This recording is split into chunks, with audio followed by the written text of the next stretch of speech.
നമസ്കാരം. പശ്ചിമേഷ്യയിൽ നിന്ന് അതീവ നിർണായകമായ ഒരു നയതന്ത്ര വാർത്തയാണ് ഇപ്പോൾ പുറത്തു വന്നിരിക്കുന്നത്. ആഴ്ചകളായി തുടരുന്ന യുദ്ധത്തിന് അന്ത്യം കുറിക്കുവാൻ ഇറാനും അമേരിക്കയും നേരിട്ടുള്ള ചർച്ചകൾക്ക് തയ്യാറെടുക്കുകയാണ്. പാകിസ്ഥാനിലെ ഇസ്ലാമാബാദിലാണ് ഈ ചരിത്രപരമായ കൂടിക്കാഴ്ചയ്ക്ക് വേദിയാകാൻ പോകുന്നത്. അമേരിക്കൻ പ്രസിഡന്റ് ഡൊണാൾഡ് ട്രംപിന്റെ നിർണായക നീക്കത്തെ ഇസ്രായേൽ പ്രധാനമന്ത്രി നെതന്യാഹുവും സ്ഥിരീകരിച്ചിരിക്കുകയാണ്. പശ്ചിമേഷ്യൻ സംഘർഷം ഒരു വലിയ പ്രാദേശിക യുദ്ധത്തിലേക്ക് നീങ്ങവെയാണ് ലോകത്തിന് ആശ്വാസമേകിയ സമാധാന നീക്കങ്ങൾ സജീവമായിരിക്കുന്നത്.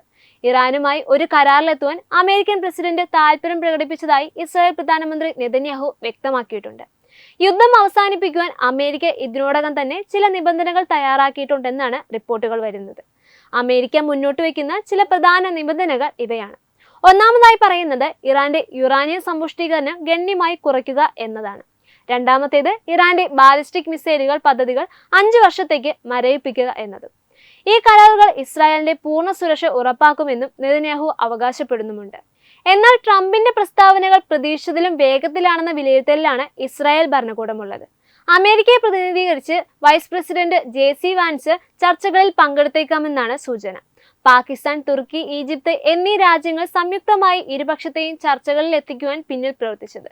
സമാധാന ശ്രമങ്ങളുടെ ഭാഗമായി 5 ദിവസത്തെ വെടിനിർത്തൽ ട്രംപ് പ്രഖ്യാപിച്ചിട്ടുണ്ട്.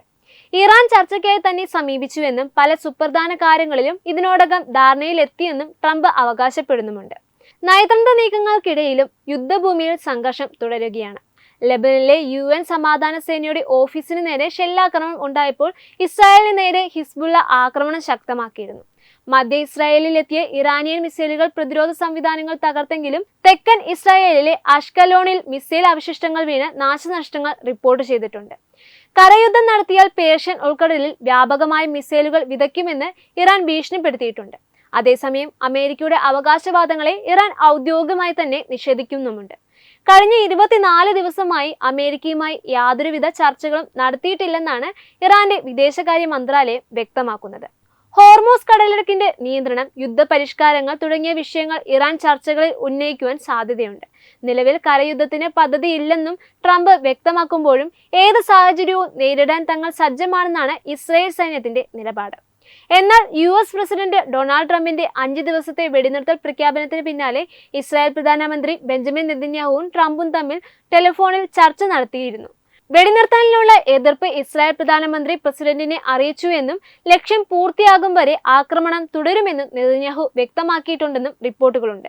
ഇറാനുമായി വളരെ നല്ല ചർച്ചകൾ നടക്കുന്നുണ്ടെങ്കിലും യുദ്ധം അവസാനിപ്പിക്കുവാൻ സാധ്യതയുണ്ടെന്നും ട്രംപ് അവകാശപ്പെടുമ്പോഴും എന്നാൽ ട്രംപിന്റെ എല്ലാ പ്രസ്താവനകളെയും തള്ളി നെതന്യാഹു ഇറാന്റെ ആണവ മിസൈൽ പദ്ധതികൾ തകർക്കുന്നതുവരെ സൈനിക നീക്കം തുടരുമെന്നാണ് വ്യക്തമാക്കിയിരിക്കുന്നത്. ന്യൂസ് ഡെസ്ക് തത്വമൈ ന്യൂസ്. HIV അണുബാധ സന്തോഷപൂർണമായ ഒരു ജീവിതത്തിന് തടസ്സമല്ല. HIV അണുബാധയ്ക്ക് ഫലപ്രദമായ ചികിത്സ ഇന്ന് ലഭ്യമാണ്. ഇതിന് യഥാസമയം അണുബാധ കണ്ടെത്തുന്നതും കാലേക്കൂട്ടി ചികിത്സ നടത്തേണ്ടതും അത്യാവശ്യമാണ്.